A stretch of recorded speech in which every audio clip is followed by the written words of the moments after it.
Di tengah gelombang perang melawan kejahatan, pemerintah El Salvador di bawah kepemimpinan Presiden Nayib Bukele menerapkan kebijakan paling ketat dalam sejarah negara itu.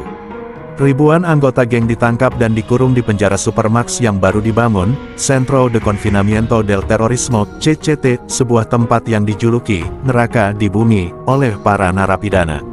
Luis El Diablo Rivas, pemimpin geng Los Sangrientos, ditangkap dalam operasi besar-besaran di San Salvador.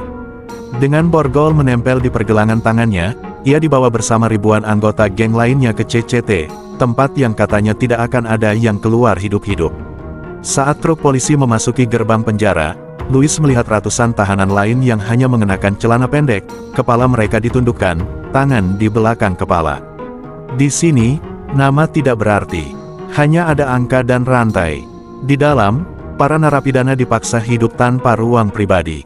Mereka tidur berdesakan di lantai beton, tanpa kasur, tanpa selimut. Air hanya diberikan 2 kali sehari, dan makanan adalah sekadar roti kering serta air keruh. Luis, yang biasa berkuasa di jalanan, kini hanyalah seorang tahanan dengan nomor 8721. Tak ada geng, tak ada perlindungan. Hukum rimba berlaku di sini, yang kuat bertahan, yang lemah lenyap. Setiap hari ada yang mati, entah karena kelaparan, dipukuli sesama tahanan, atau penyakit yang merajalela. Mayat ditumpuk begitu saja di lorong, menunggu petugas menyeretnya keluar. Di luar, geng-geng yang tersisa berusaha membalas dendam. Mereka membakar kantor polisi, membunuh pejabat, dan meneror warga sipil. Tapi pemerintah tidak mundur, kebijakan tangan besi tetap dijalankan. Sementara itu, di dalam penjara, Luis mulai kehilangan akal sehatnya. Suara jeritan, bau darah, dan ketakutan menghantuinya setiap saat. Dari seorang pemimpin yang ditakuti, kini ia hanyalah bayangan dirinya sendiri. Hingga suatu malam, sekelompok sipir masuk ke selnya. Mereka menariknya keluar tanpa penjelasan. Luis berpikir ini akhir hidupnya. Tapi yang terjadi justru lebih buruk. Mereka membawanya ke ruangan khusus, di mana seorang agen pemerintah menatapnya tajam. "Kau punya 2 pilihan," kata pria itu. "Mati di sini, atau bekerja untuk kami." Luis menelan ludah.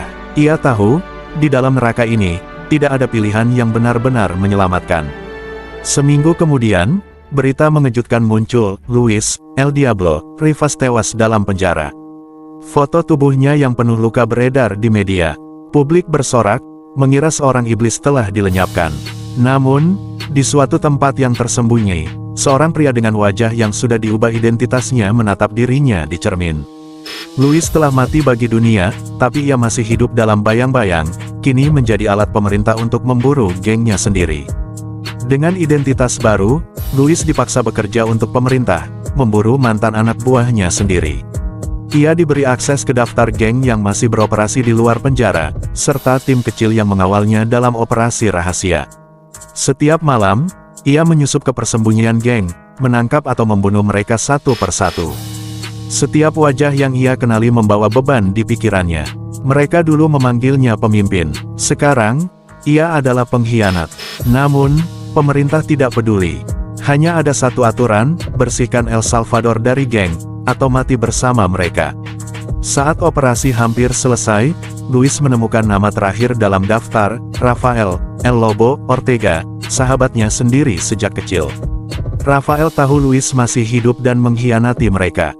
"Kau pikir kau bisa lari dari dosa-dosamu?" katanya saat mereka bertemu di sebuah gudang tua. Luis ragu. Ia bisa menembak, menyelesaikan misi, dan mendapatkan kebebasannya, atau membalikkan keadaan. Tapi sebelum ia bisa memutuskan, agen pemerintah yang mengawalnya masuk dan langsung menembak Rafael di kepala. Luis terdiam. Semua ini bukan tentang menegakkan keadilan. Ini hanya permainan kekuasaan. Setelah misinya selesai, Luis mengira ia akan mendapatkan kebebasannya, tapi pemerintah tidak pernah berniat membiarkan dia hidup.